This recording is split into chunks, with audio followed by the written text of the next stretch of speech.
Top of the morning to you. Doodling a little bit to some folks wake up, get their coffee with them there. And it's the day before Christmas. That's right. This would be the Christmas Eve to Eve. You got it, Denise. Tissy Chambers, you're funny. My bee came in all in one piece. Appreciate it. That's pretty funny. Made me laugh. 1 second here. Turn my phone off. Or turn it down. Yeah, turn it down. So if it pops up. All right. Good to have you on the show this morning. I'll say hello here in just 1 second. Got a few of you on here today. That means you're not studying. Maybe your Christmas shopping is over. Or maybe you just said, time out. I'm done for a while, and who knows? Hey, I'm doodling another honeybee here, and there's a point for this because I was going to see how many I could get done before the end of the year, but I don't want to rush them. I threw away 3 this morning that I just didn't like, and sometimes that happens to artwork. So here we go. We'll put a little music. I've got some things to go through today. There are bees everywhere here, but also I've been painting the last few days in a different style. So top of the morning to you. I'm Michael. Great kids call me Rue, and as I say so many times in the last few years, it's showtime. It's really not a show, but it is, I guess. You know, when I think about this, it seems very one-sided because I'm in the studio by myself. The studio is a very opulent name for an old bedroom that this house used to have, and I confiscated it. There's a desk over there that Lily comes in and sits at sometimes when she's working. There's an older computer on there that she can edit photos on. There's some bookcases behind my camera. I have a studio light in here that really makes it different and hopefully bright enough for you to see. I keep a couple these wonderful shades on these windows here that they're really fun. You can see they're not shades really, are they? What are they? Heads up. They're actually wooden blinds, and we put those in when we first moved here like 20 years ago. Holy smokes, we've been in this house a long time. That happens when you start to get old. And so, but here's what, there's a hutch over there with other books. There's more books. There's other books. I love books. I love to read. I love to write. And it, obviously now that I'm going to show you today, I love art. And I didn't know how much I loved art until I really tripped over the first few years of figuring out if I really was going to do this or if it was just a fad that an old guy goes through looking for a hobby, or if it was a true passion and love. And I'm just telling you, it is a true passion and love. In fact, Carol thinks that I might need to take I might have to have an intervention because last night we came in and I emptied out my vest pocket, and this was what was in my vest pocket. Yeah, the vest I'm wearing now. And I'm thinking, man, my vest feels heavy when I went to put it on. And here's why. There's 4 fountain pens, 2 Pentel pens, Yasutoma pen, another Pentel pen, another fountain pen, and 3 water brushes. Oh, and this was in there also. My Altoid box with my paints in it. So some would say he has an addiction. Mm-hmm. And it's a good one. It's a creative one. It's a fantastic release. And I hope some of you have gotten there in the last few years. If you haven't, my encouragement to you this day, on this day before the day before Christmas, is to keep your hands to the plow. Stay behind the mule if you want to turn your art into something that's worthy of giving to friends. I gave away 2 paintings the other night. Was it Thursday night? I think my granddaughter, came up and we went to a little place to eat, and we sat outside on this porch. It's a covered porch with it's boxed in, but had a little outside heater there. And there was a couple of young ladies over to the side, and you kind of wonder. There's a couple behind us, and they left before I was done with the little painting. I finish at the end. I pull out my little pad. This is, and I say, hey, I'm going to just paint something, and I'll pop up a little piece of paper this size, and look, there's, oh my gosh, everywhere I look, there's little paintings. A little piece of paper like this size right here, which is really I'm going to measure it so you'll see what it is. This little book I carry, this will hold easy 5 by 3.5 is really all I can get in there. That way it'll still close and won't wreck it. But these are sometimes just smaller, so you don't want to throw any paper away, right? So this is 4.5 by 3 3/4, so that'll go in there too. It's a little tight, but it'll go. And so I'll paint a little painting, a bee and a little rooster, and I had a little crab, one with the Christmas ball. And as I got up to leave, I had met my wife Carol and my granddaughter there, and because they were coming from a different direction, so we met there. And I said, I'll see y'all in a minute. And so I walked out. I picked up all the things and paid the check, and I laid down the little painting, and I said, somebody's celebrating something here. Here's an original piece of art. And it said, be courageous. And when I just handed it in front of this young lady, and I didn't know her age. I figured she was probably, it doesn't matter, probably in her late 20s. But anyway, they had some college books out in front of them, which was kind of interesting. And one was probably counseling the other. And I said, I hope you don't mind, it's a B. I grew up in East Tennessee. And she went, East Tennessee? I go to East Tennessee State. I'm getting my doctorate there. And I went, what? Small world. And so just like that. So the other lady looked at me like, well, gosh, what am I, chip beef? And I opened my little book and I gave her one and I said, stay with East Tennessee flavor. Here's the little crab that has the Christmas bulb. It says, hey, bub, it's almost Christmas. And my point is that marketing for me as an artist? Yes. If you're not doing that as an artist and you want to market some, do it. These are one of the things that are going to show up on my 857s that I do this next year. Just helpful tips to you to say, I wish my art were better and I wish it were getting out there more. Some of you do not say that. Some of you do. But if you want to say that, there's a way to do it. You just put it out there sometimes and you give some away. And so all of that to say, it's showtime. I'll do a little bee here and I give those away and I hold on to them. So that made me think there are bees everywhere. And it gave me several days this week leading up to Christmas and probably after Christmas. I'm kind of keeping the same pens, using them sporadically, but I've really changed the paper that I'm using. And here's why. So I want to go into this just a little bit, but let me say hello first. Just run down the list here. Terry Langer, thanks for being on the show. Tissy Chambers, love it. Karen Binder, Bender, Cinder, Linda Schleitney from always beautiful Ohio. Even when there's days it's not beautiful, it's beautiful. I've been on some gray days in Ohio. Denise Albright, Christmas Eve to you, or Merry Christmas to you. Crystal McElney, McElhaney,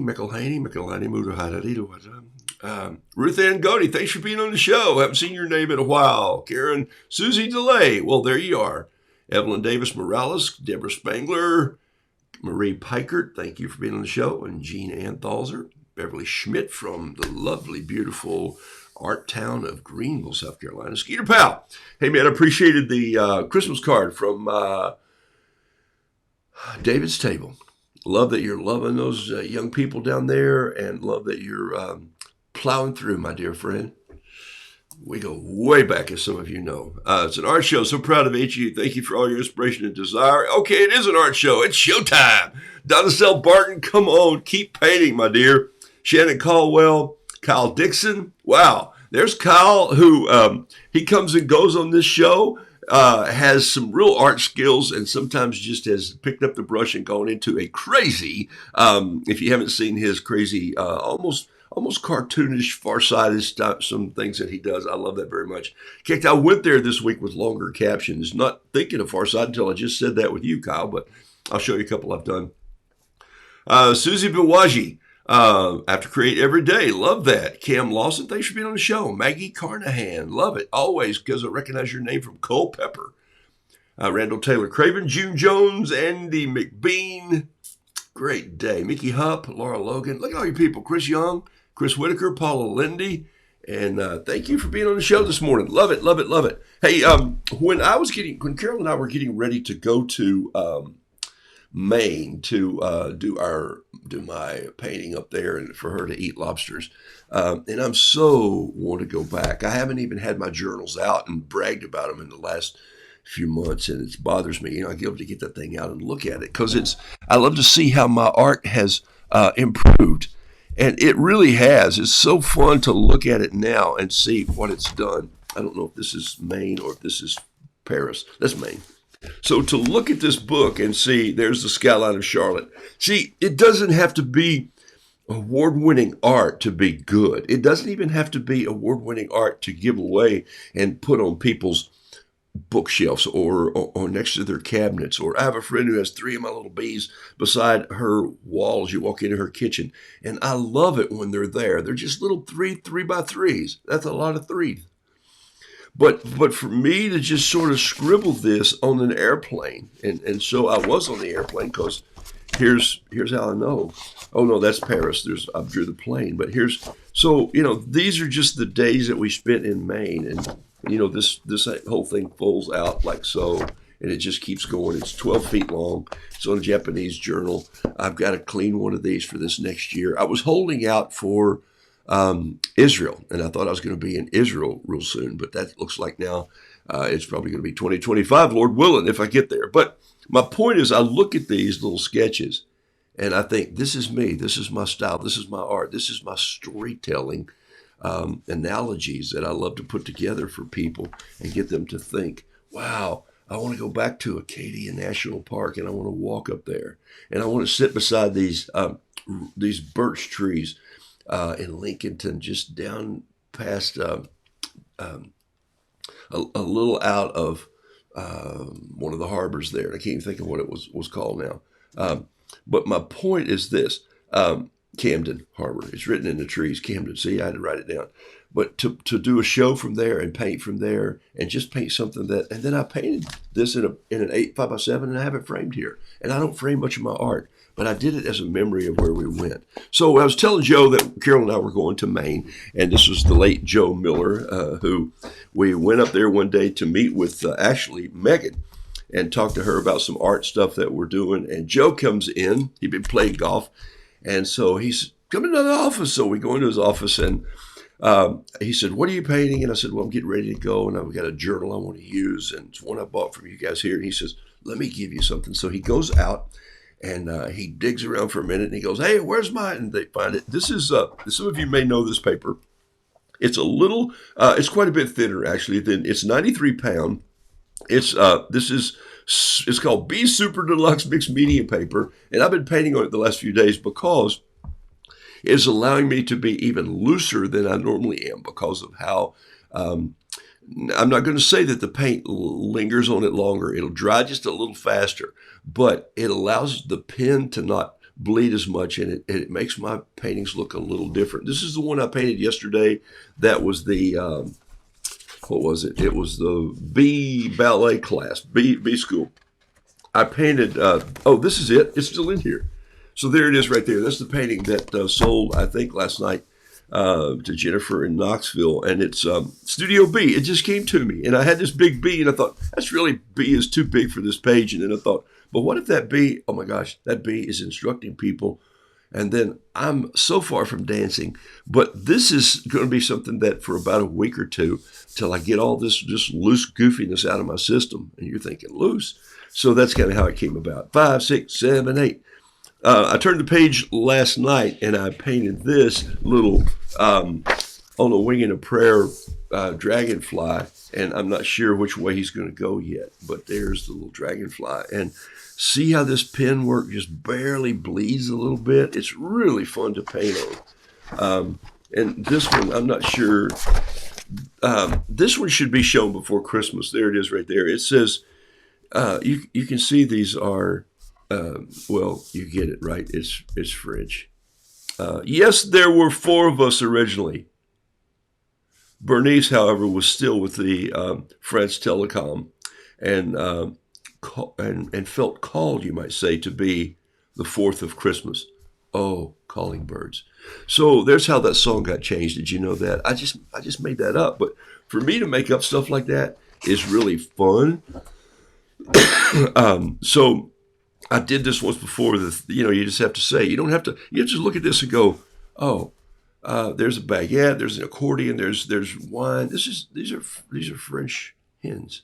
But yes, there were 4 of us originally. So I don't know if anybody else finds that humorous, but I kind of find that humorous. This is pretty fun paper. It's not very expensive, and it's fun paper to just experiment on. Chris Whitaker, if you don't paint on this, you'd probably love it, even though it's just 93 pound.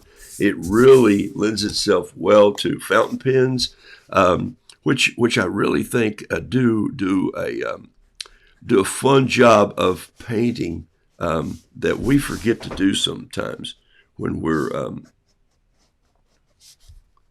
going too fast. Okay, so I just want to show you a few things today, and I want to go through a list of, maybe it's the end of year, and I wanted to make sure that on my list, I made a list of things to tell you today. One is that there are bees everywhere up here because I'm working on my bee count, but I want them to be good. And I want you to know that there's really no scrap paper for me. So I know you've got these little corners of scrap paper everywhere.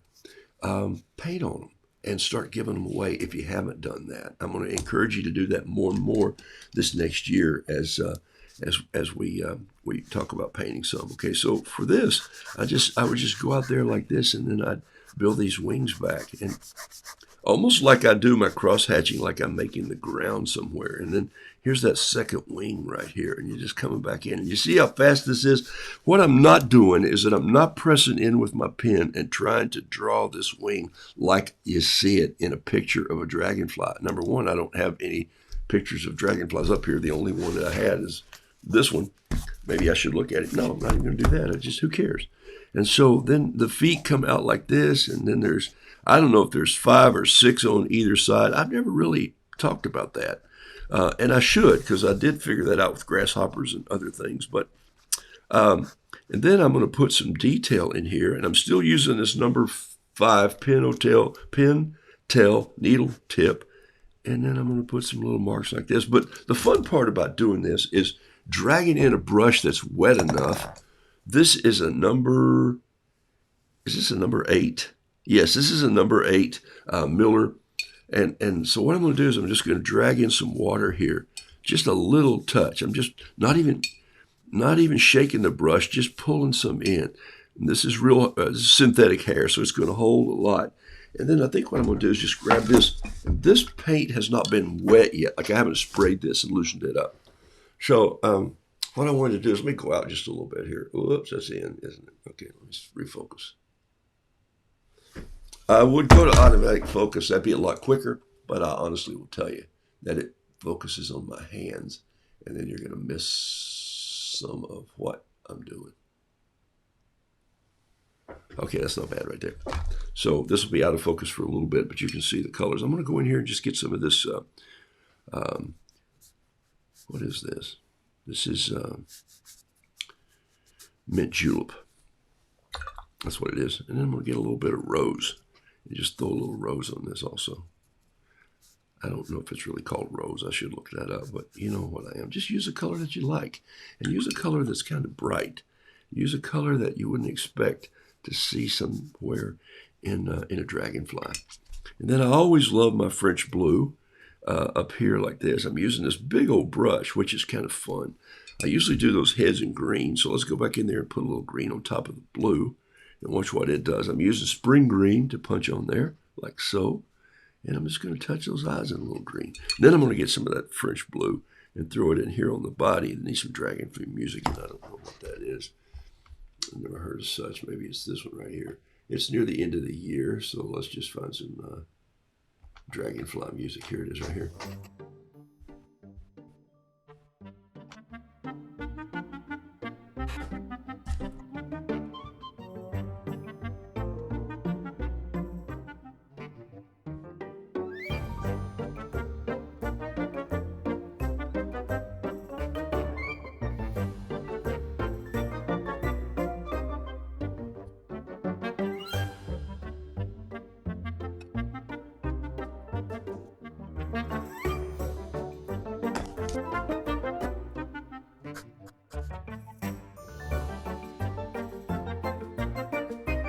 Clean brush.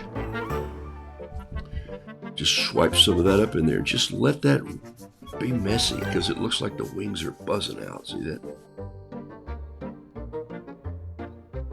My point is, let it be looser than you ever thought that it needed to be, and you might be kind of happy with it. You might just go, oh my gosh, now if that's too much, go in there and take some of it out, that's fine too.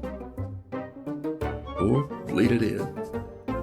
Just an explosion of color is kind of the way that you probably should do a dragonfly.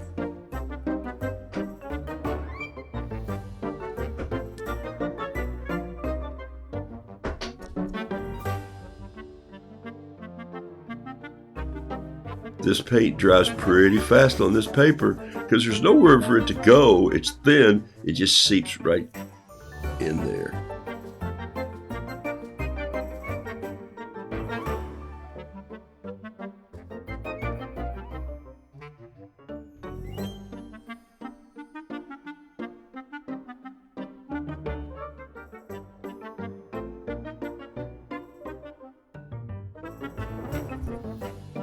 I think I got to finish with the music right in that part of the work. This is it, I believe.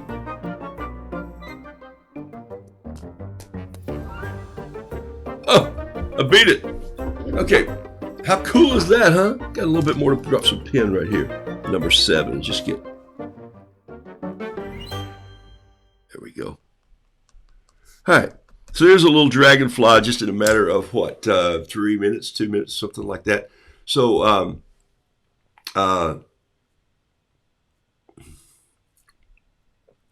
Susie DeLay, thanks for being on the show. Scott Barber, welcome to you. Fern Skelly, always love to see you people. Go Jenny in Knoxville. Angie Arnold, Kimberly Fox Selowich. It always looks like sandwich when I see your name, so there you are. Jason Nichols, good morning, my friend. Dawn Sanders, Trish Brown. Wow, Scott Lotta, thanks on. I know you're in Alabama without looking. Glenda Small, thanks for being on. Shannon Caldwell. So part of this paper helps me paint loose, and I've said that a couple times about thinner paper. This is a 93-pound B paper. It's pretty inexpensive paper. This is 9 by 9, and so, but you know what? That's a workable dragonfly. He can fly out of here somewhere, and somebody would be happy to have him. What I might do when it dries a little bit is go back in and clean up some of this, but I don't want to clean it up too much. I might put a little more detail in the eye, and I might just put some little squiggles up here. They don't really have antennae like honeybees do, but I might come in with just a little bit more and do some of that. That turns out to be my goal is to journal like this in the new year. Thanks for inspiration. Dragonflies are the best, so blessed to have some of your work. Susan Swartz, thank you. Yeah, the journal, by the way, if you want to journal like that, then I do a couple things. And by the way, I started with just regular moleskins. I think you know that, right? They were this type, just the regular, not even the water. Well, I think this is the watercolor one. Yeah, this is the watercolor moleskin. That's it has a indigo band around it, and it says for sketching or watercolor. It'll be wrapped in a purple band, and it has no lines. The rubber band shot on this one. This one, usually they have a date in the front. When I started, 2005 is when I started this, and we were taking our son to there we are right there. That's he and I, and we're getting ready to go. And by the way, this is the first time I had ever actually sketched. So this is Washington, D.C. And so then I started, this was my first painting of any birds I remember ever doing. And there they are. Carol is feeding them broken bread crumbs. And we're sitting at the Watergate Hotel by the fountains. And I was traveling then some, or had been, with Prison Fellowship Ministries with Chuck Colson. So we stayed at the Watergate Hotel just because I wanted to call Chuck from there. Those of you who remember Chuck Colson. We had dinner with him here in Charlotte a couple of years before he passed, and he was still sharp cookie. It was fun. I learned a lot from that man. And so these little birds were sitting there, and she was throwing. I said, "You're feeding the birds. The people at the restaurants probably don't appreciate that." She goes, "I don't care." And obviously she didn't. And so this one little bird was looking over at this other bird, and I thought, what is that bird saying to that bird? And he was sort of sitting like this, just sort of like, oh, no. And And I said, I know what he's saying. He's saying, do that broken wing thing. Hurry. They throw more crumbs. And Carol was saying, those little birds look like they're chilly here. And this morning out by the fountain, I said, they could get out of the water. We're sitting by those big fountains in Watergate. So this is how I started it. A little journal picture and a lot of writing. In fact, a lot of writing. And then there's another bird I did. And then I just started picking up and writing it. There's where we went to church. And on a Sunday morning, church at the cathedral started in 1907. Roosevelt was president. 83 years later, the final finial was placed as President George H. Bush was there. And so all these little things. And then it became, should I do more sketching? And so this became my first sketch journal. When I came back to my office, I was working for a church at the time, and I'd go into meetings and I'd carry in this little thing of paint. And the paint that I got there in Washington, I know some of you have seen it. He's up, he's moving, he's going around. Where is he going?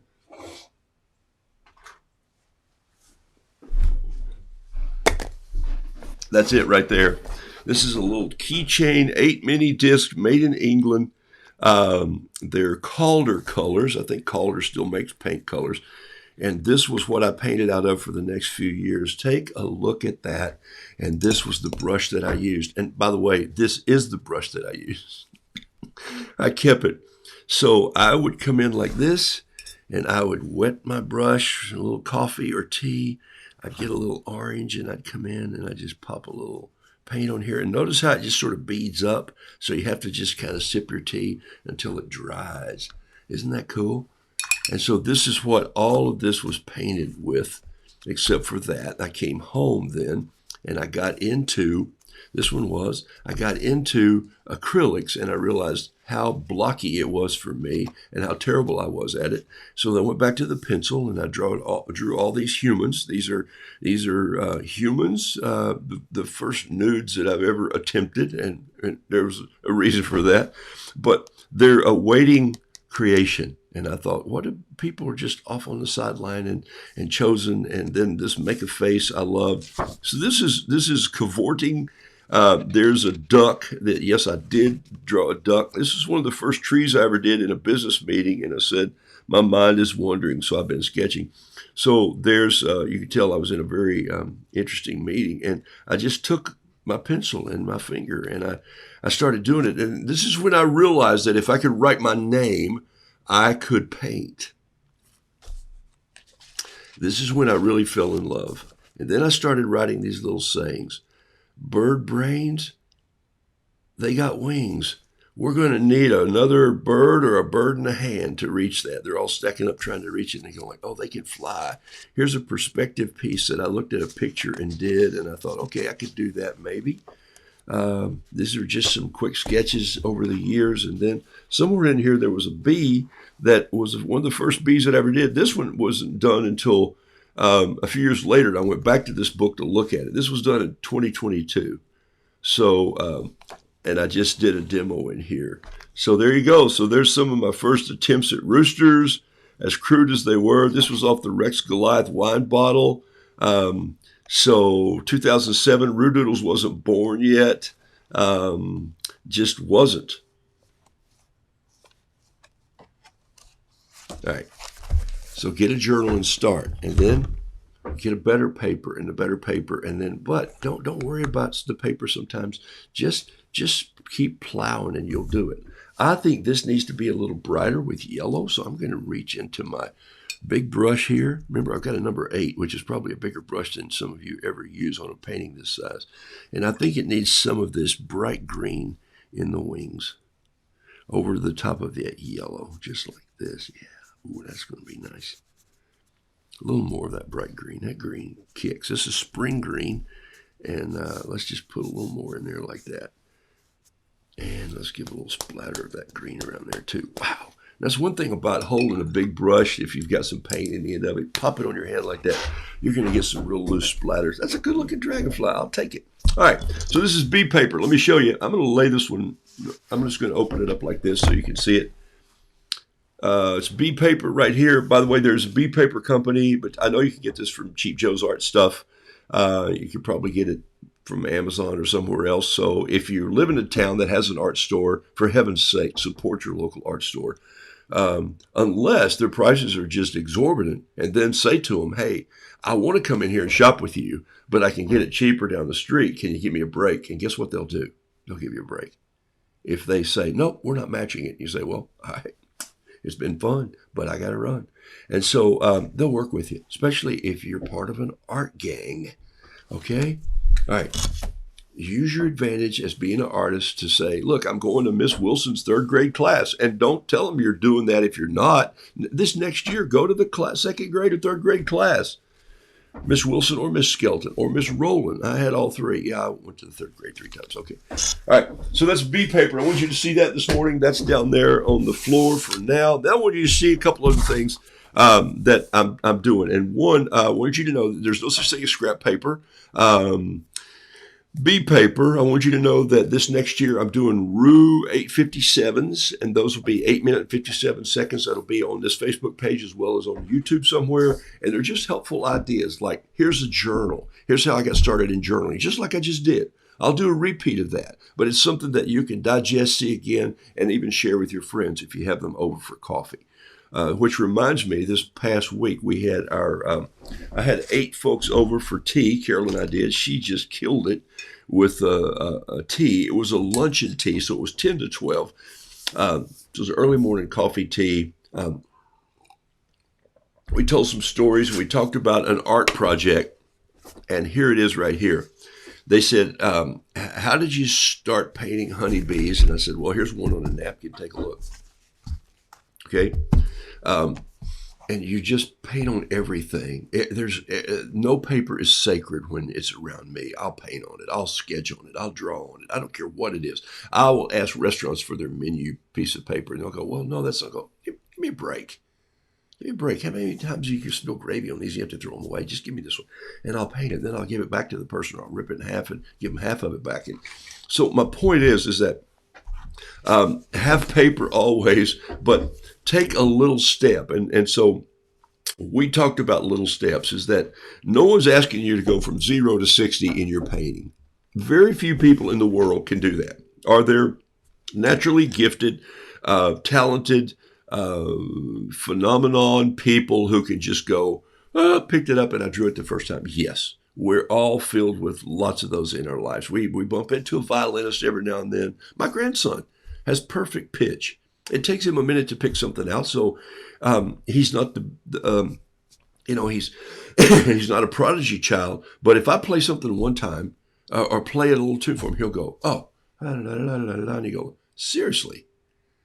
And his music teacher is letting him adapt in that style. She's smart enough to say, sometimes kids need to go down this tube to come out the other end and then prosper or flourish. And then sometimes you need to just give them a wider berth. And he's one of those. She says, you play classical music so well, but you have this fiddle bent to you. That's so work on a couple fiddle tunes and just turn something loose in here. Because what it does is it just buries that deeper in his soul. So what I do in that art world is I do that by changing paper sometimes. You hear me talk about Kilimanjaro 140 pound all the time. I love it. 99% of all my paintings are on that. But this next week, I've just decided to go with this 93-pound B paper, just because I thought about Joe Miller this week while I was moving some paper around, and I thought I want to be looser in my style, and I want some thinner paper to just splatter and let it go and dry a little quicker and move on. So that was my reason. What was that? Here's what it was. Ready? It's a little step.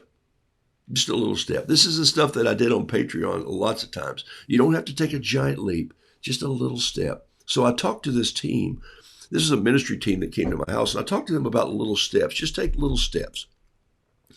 Nobody's asking you to race down to the mailbox and knock it over and put it up and race back and race over here and race over there. What I am asking you to do is pour another cup of tea. I'm asking you to sort through some of the scrap paper that you have on your desk, or an old journal, and see something that inspired you, that pulled you in, and then say, okay, now it's time to just pick up on that a little bit. That's what inspires me. I'll come up here to clean up, Well, that's a fat chance.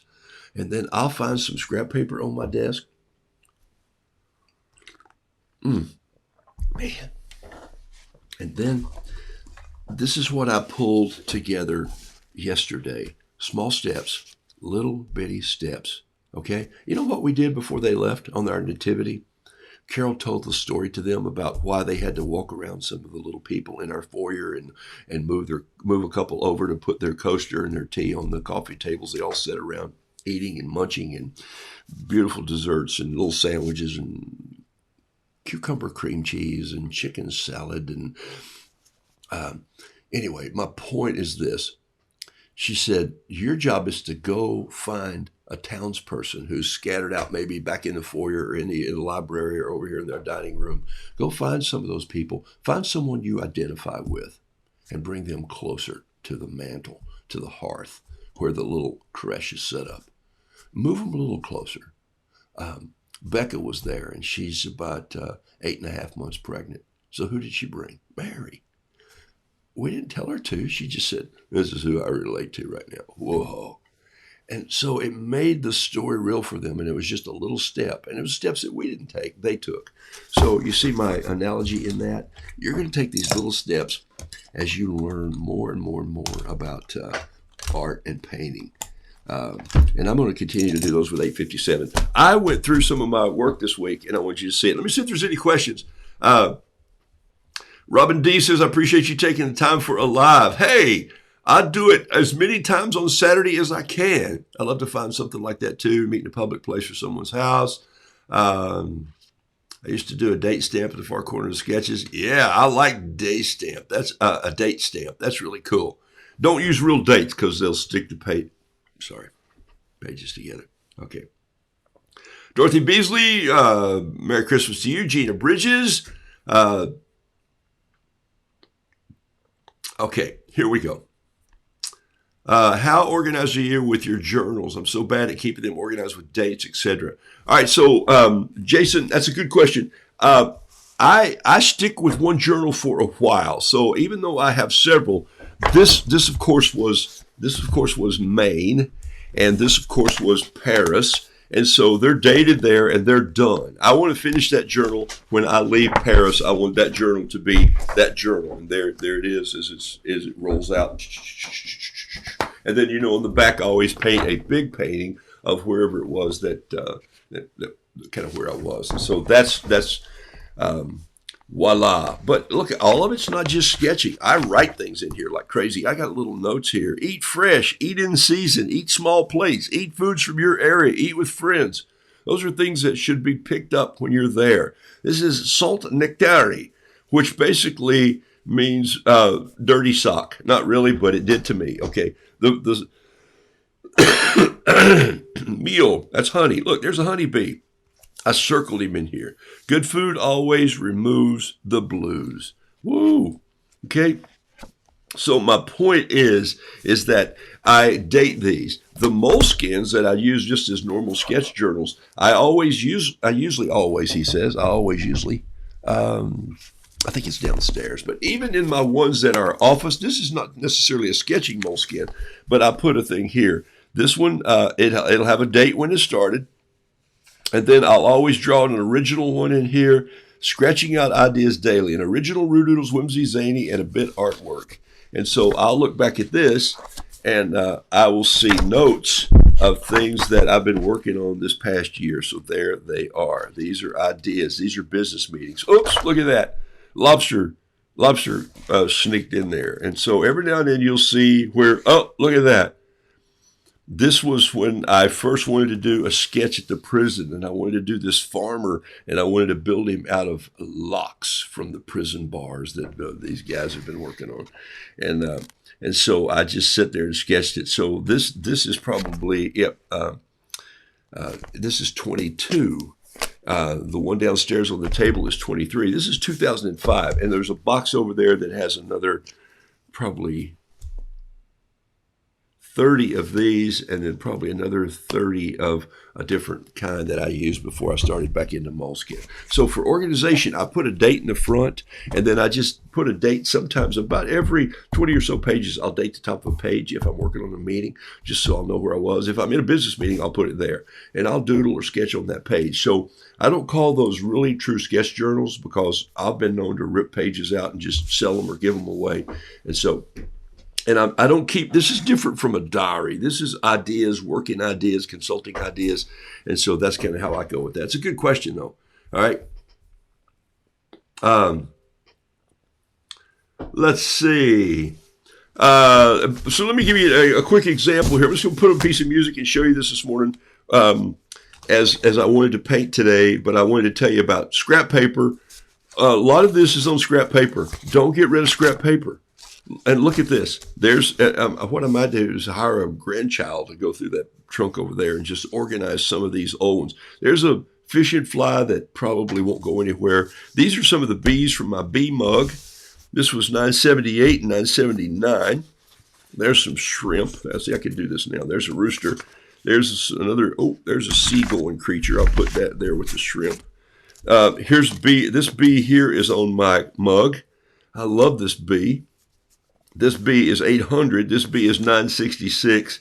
This bee is 1037. This bee is 1051. Okay? And this is 5253. This is, so it's 1,000. So that's where I am. I think that's the highest I am right now. It's 2053. I think I'm at 54. Maybe last night was 50. I don't know. I have to look and see. All right. There's a little Christmas ball that just says, ta-da. Here's when I was painting in my Bible journal. This is the little sheep at the gate. This is a painting from Etsy. One of my, so that's a sea painting. There's another, look at this bee here. Wobbly little guy. There's a rooster. No, I can't, I don't have enough room to do this. There's a rooster. I just want you to see these have all come out. There's an apple. Every now and then you'll find some fruit besides me in here. And that's a golden delicious. There's a couple, there's a feather. There's a plow. Ooh, that's an old plow. And I did that earlier this year with just a little piece of my drawing paper. Here's a crow that says rats can't catch a break. There's another fishing fly. There's a lobster. One day I said you could just look across the room and paint a camera. Here's a little crow that says there's a scarecrow over there. He ain't a real person. There's another feather. This is on 300-pound paper. And then there's some lobsters that were just stacked in that too. And a couple of these I think are on the Etsy store. There's a blank piece. I'll put that down here. So what happens is, where are these going to go? I don't know. I may gift them. I may sell some. I may change some. But I just do this all the time. If you want to get better at what you're doing, this is my final point on that. Small steps. This is what this is. These are small steps. These are small steps. If you really want to do a watercolor journal, get everything you need, and maybe start New Year's Day. That sounds too hokey, doesn't it? Start today. Make a list of what you need to do and go have it here for Christmas and look at it and decide what it is that you really want to do. Do you want to do a series of honeybees? I do. I'm going to finish some honeybees this next week, because I'm going to probably do, I think, 50. I'm going to try to get up to 1,100. So that's roughly 40-something bees that I have to paint between now and New Year's Day. And I started one this morning, and dadgummit, what did I do with it? I lost it. I started it when we all sit down here. Oh, well, okay. I'll have to start another one. Okay. Let's give you an idea of the small steps that I'm talking about. All right. So that's part of what, those lessons, by the way, those lessons are for you in your life where you are. Maybe that's in you becoming a tomato farmer. Maybe that's in you writing a book.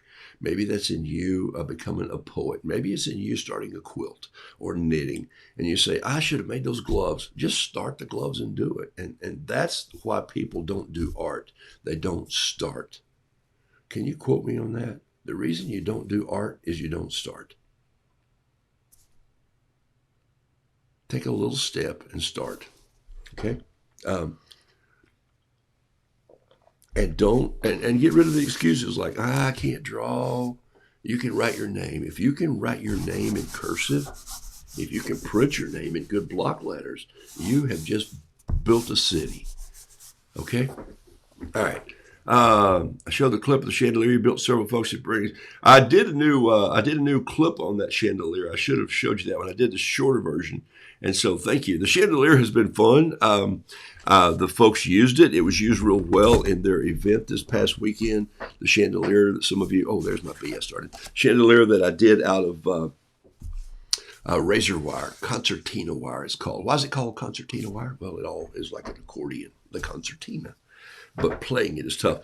One of the things that blew my mind for that chandelier was that while I was getting ready to hang it, some of the men from the work correctional facility came in. And they're the ones in the green pants. They're not the ones in the yellow ones that are in maximum security. So these guys are able to free up and come around and help us move things and tools. And they all stopped and looked at it. And they had some interesting things to say about it. Quite positive, and one guy says, I hate that stuff, but he goes, wait, you made it into a light? And another guy rolled up his left sleeve and said, take a look, and tats all over that he'd done in prison, but he said, look, and he showed me these ragged things, the scars, and he said, I'd been here like 3 days, and I'm like, they're not keeping me here. And I tried to go over that fence, but I didn't go very far. And I went, whoa. I mean, it kind of made the hair stand up on the back of my neck, and I said, look, I don't understand your lives, and I'm sorry that you're spending it here, but I'm sorry that you got here for some reason, and life's more than that. And my concept of this chandelier was to say, you don't have to stay in a dark place. You can get to the light. And so that was kind of that message, and they got it. And I stood there with Troy and Wolfman and Ronnie, all those guys, Bo, and we had conversations that were just awesome, just about life and their kids and what they miss. And anyway, wow, it was a powerful time. Are you still working on the 8-foot lobster? I am. In fact, he's on my list of things to finish in one of my 857s this year. And the 8-foot lobster is still done. He's sketched. The final sketch is done. He's on canvas. And so let me tell you what I've been doing with that. Thank you for the question. If you go to Home Depots and Lowe's, sometimes you go to the paint section, and there's on one of the end caps near the register where, they not the register, but where this information center where they get your paint styles and colors and mix it and do all that, where the people stand. They're a little kiosk. Usually a shelf at the end of that on the backside facing the paint, and it usually has some buckets of paint on it or some small cans of paint. And those paints are what's called the mist-matched colors. Someone makes a trowel match and they miss it. That's a mouthful, and they can't sell it for their $5 or $7, so they mark it to 50 cents or $2, and they set it on that shelf. And so I go in, and they always have a sample color on the top. So I'll look, and sometimes these are those little designer jars, little plastic jars. And so I've been buying those up in colors that I think will work. So it's house paint, acrylic, that I'm going to paint this with with a lot of water. So I'm going to mix that acrylic down so that it responds and acts like watercolor, but I'm going to put it on canvas. And so that's how the lobster is going to be done. And I'll definitely set up a couple cameras, get my grandkids and my daughter here from different angles, and I'm going to paint that big lobster. And that'll be sometime in the first part of next year, I hope. Anyway, so thank you for asking about that. Before Rue and all your marvelous Rue Creeper, I said I can't draw or do art. Merry Christmas, Bob. Karen says that too. Let's see. Perfect.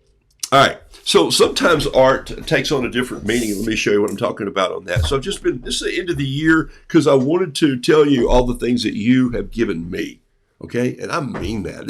You've been several years of a Christmas gift to me. I could do this show here, but here's what you do. By responding to this is when I felt like I was in radio and I was looking at a microphone and I was speaking to one person. So somebody out there you're speaking to.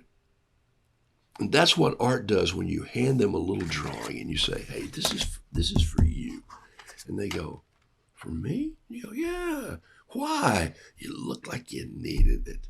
And it says, be of good cheer. And it'll break their face into a smile. The point is, we don't do that enough. And it doesn't take, you don't have to be a theologian or a historian or a Harvard grad to make somebody smile. You just have to be somebody who says, hey, guess what?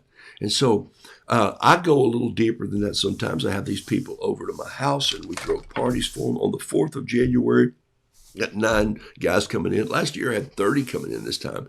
I've got 9 guys that are coming over. They're the leaders of some other. And so one of the things we've done for them is that I did some art. Some friends of mine did some podcasts. They did some stories. They did some content.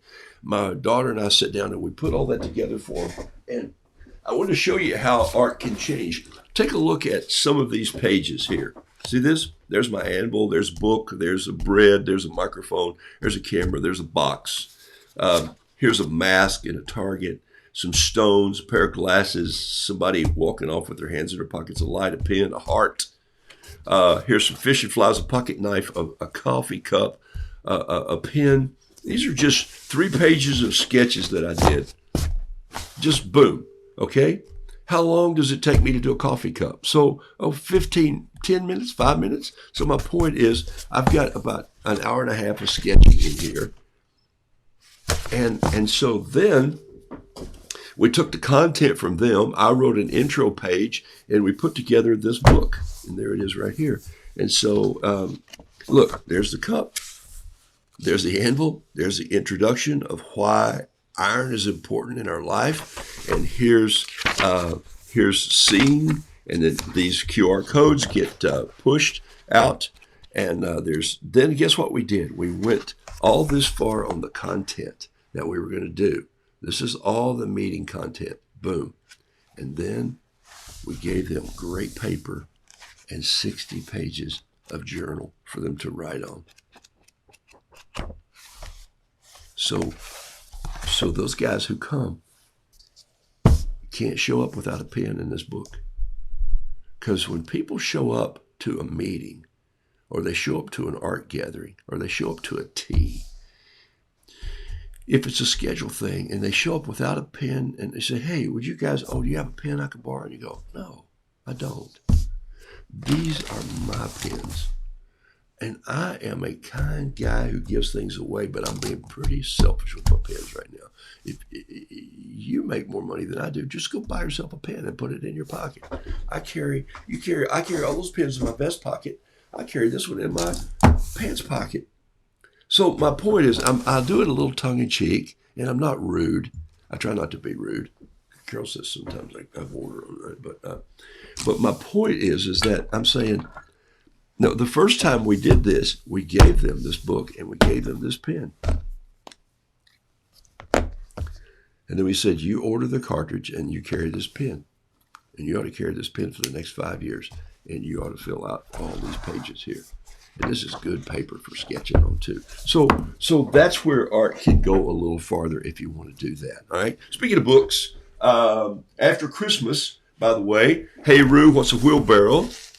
And Noodle Doodle Fiddle Piddle, which was illustrated by Pat Brooks, written by yours truly, and Robots, the coloring book. This is a cross between Roosters and Small Farm Equipment. There's the Robot Turning Plow. There's the, I love this one right here. There's one that's the Robot Crane. What kid doesn't want a crane? This is the Robot Popcorn Maker, because after you do art for a while or any kind of work, you kind of have to have a snack. And there's a run-on sentence here about chickens love corn.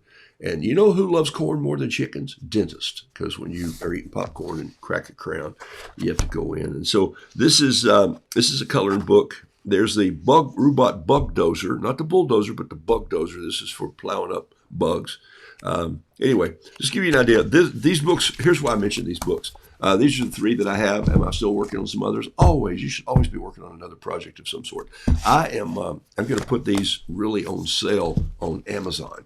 Again, they're on Amazon now, but just so you know, I'm tipping you off that in the next few weeks, maybe even the next week, I'm going to pop these down several dollars each. Boop. and just because they need to be scattered out there. I chip out the royalties that Pat and I get, which is, oh my gosh, I think I've probably been able to send her and Peter out to get hot dogs a couple of times in the last year or two.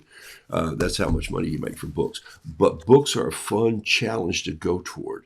And that was that sketching that I showed you on that book. So this is my clearinghouse today to say thank you to you. I had a project that I wanted to tell you about. If you remember last Saturday, I started this parade. There it is right there. And I went to get my paint out and the rest of my eraser and start erasing all the pencil sketch that I did. Whoa, all the art's falling off the desk. All the pencil sketch that I did with the first one. And then I decided that I wasn't going to paint it. I'm going to save it for a New Year's Day parade. And so that's kind of where this is going. So there's the parade. It's going to be painted as a New Year's Day parade. And this might be my first painting for the new year. I might finish it just as we come into January 1st. I'll see where I am next week with it. But there's the lawnmower. And so all the chickens, let's see, 1, 2, 3, 4, 5, 6, 7, 8, 9, 10, 11, 12, 13, 14, 15. 15 roosters, 3 bees, and a partridge in a pear. You know I was going there, right? I didn't. Okay.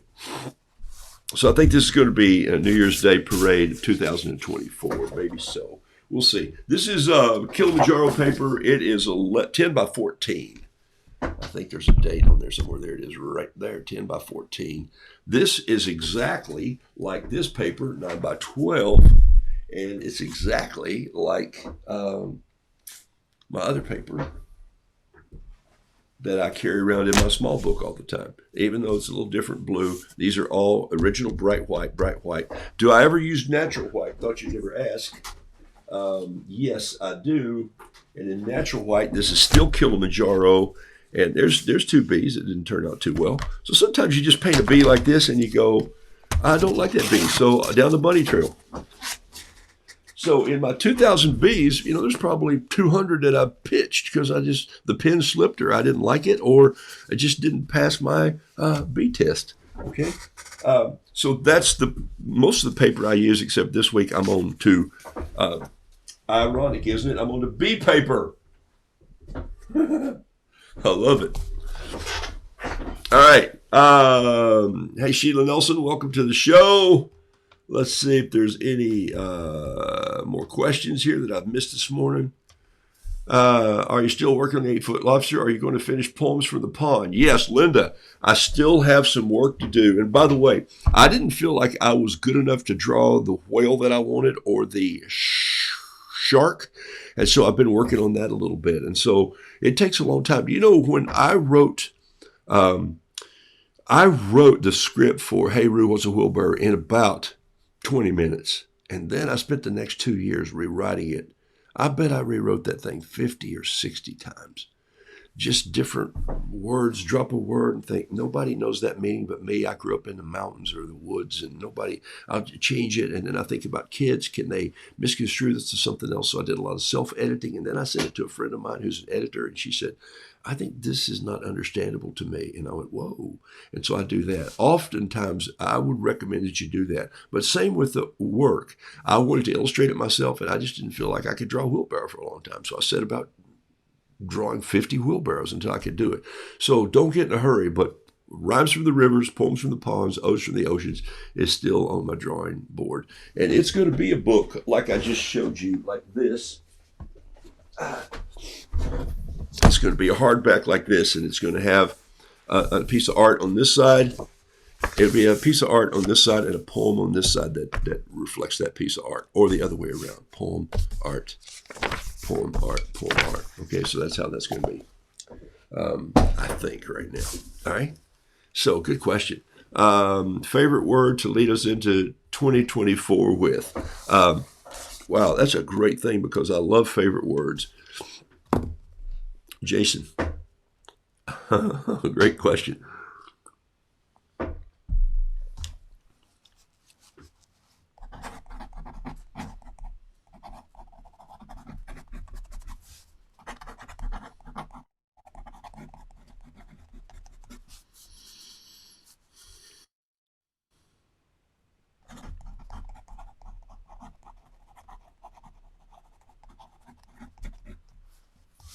Okay, there's your three. The last one, you're going to wonder what he just wrote. But the first one is confidence. If you want to do art, if you want to meet people, if you want to lead people, if you want to encourage people, if you want to be kind to people, if you want to get up from your table at a restaurant and walk over to interrupt someone and say, hey, I just sketched this. I know this is kind of arrogant, don't mean for it to be, but I always leave one somewhere. And I gave one to my waiter already. Would you like an original painting? And you know what they always say? No one has ever said no. And they always say, you mean you just painted it here? And I go, yeah, I carry my colors in this little Altoid box. So they go, they don't know what to say after you're different, you're nuts, you're crazy, I'm confident. And if they don't want it, I'll give it to somebody else. Okay, so confidence is one of those words that I want you to have in art. Adventure doesn't mean you've got to trade in your woolly mittens and toboggan for a fedora, Raiders of the Lost Ark fedora, and go somewhere. But it means you might need to adventure out to be with and see what other artists are doing and look at other art. And it might be adventure into a library and just say, once a week for 2 hours, I'm going to go to a library. Once a week, I'm going to go for an hour. I'm going to check out 2 books, or I'm just going to sit there and I'm going to go through some books that remind me of what it is that I love to paint and see how other people do it. So find your way in an adventure there, and then let the dots lead you to dots, okay? You know what I mean by that? You go in looking for a bee, and you find that, do you know the honeybee in his lifespan only makes 1/12 of a teaspoon of honey? 1/12 of a teaspoon. 1/12 of a teaspoon.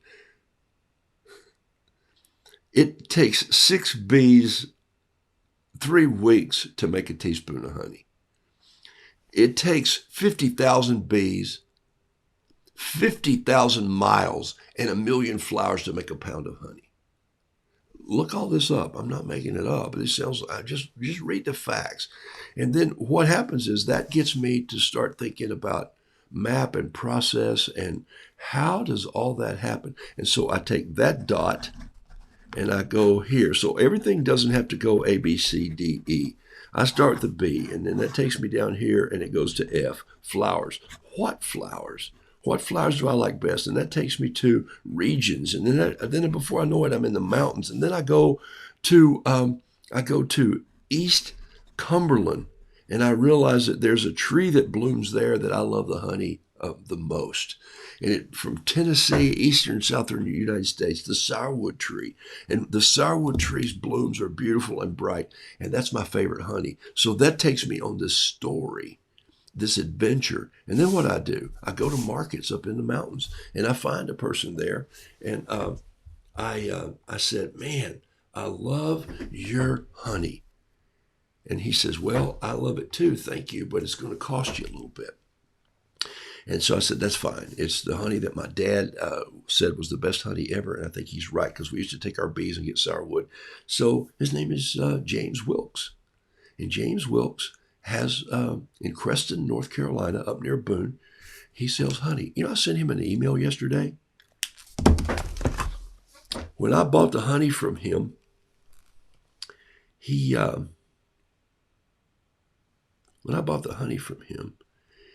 I gave him a little painting. And yesterday I pulled the bottle up and he says, wow, I was happy to see your order earlier this month. I sent a pound jar to my son, and I've sent a pound jar here.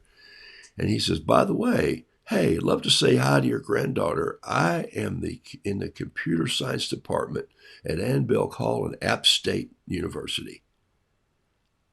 If your granddaughter is interested in that, let me know. Merry Christmas from our crowd. And he sent me a Christmas card from his family. And there they are. Is that not cool?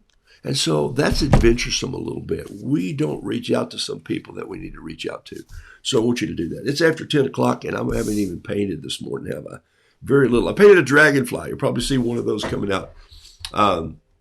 So great question. Confidence, adventure, and this was Outside the box. One word. Just say it like that. I'm going to be outside the box. I'm going to be outside the box. Everybody else makes Jell-O salads. Stop.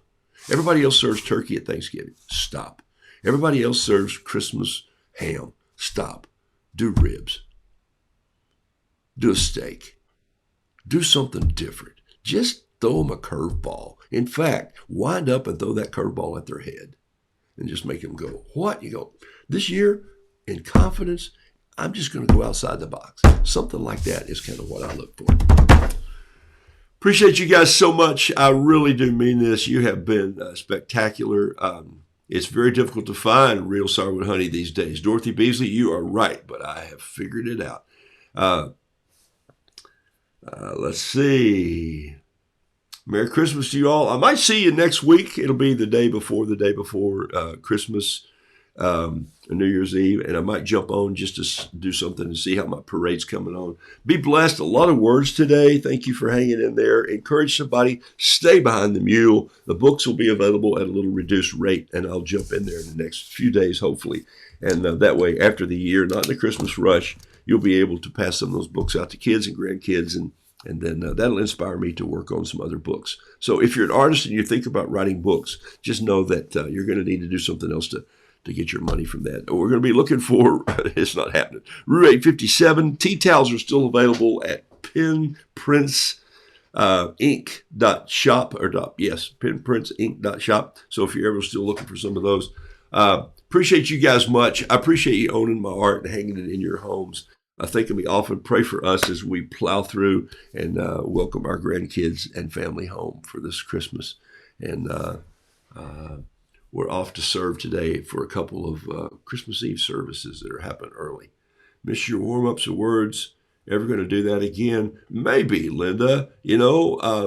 Might just do that to think creatively in the start of the year. And part of what I'm doing is that I'm just focusing differently in little steps of what I need to do to help people and inspire them through the painting. Okay? So, 16 family coming for lunch. Woo-hoo-hoo!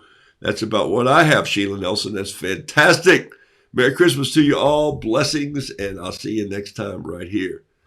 I'm out of here like a herd of turtles. Let's see. Do I know any?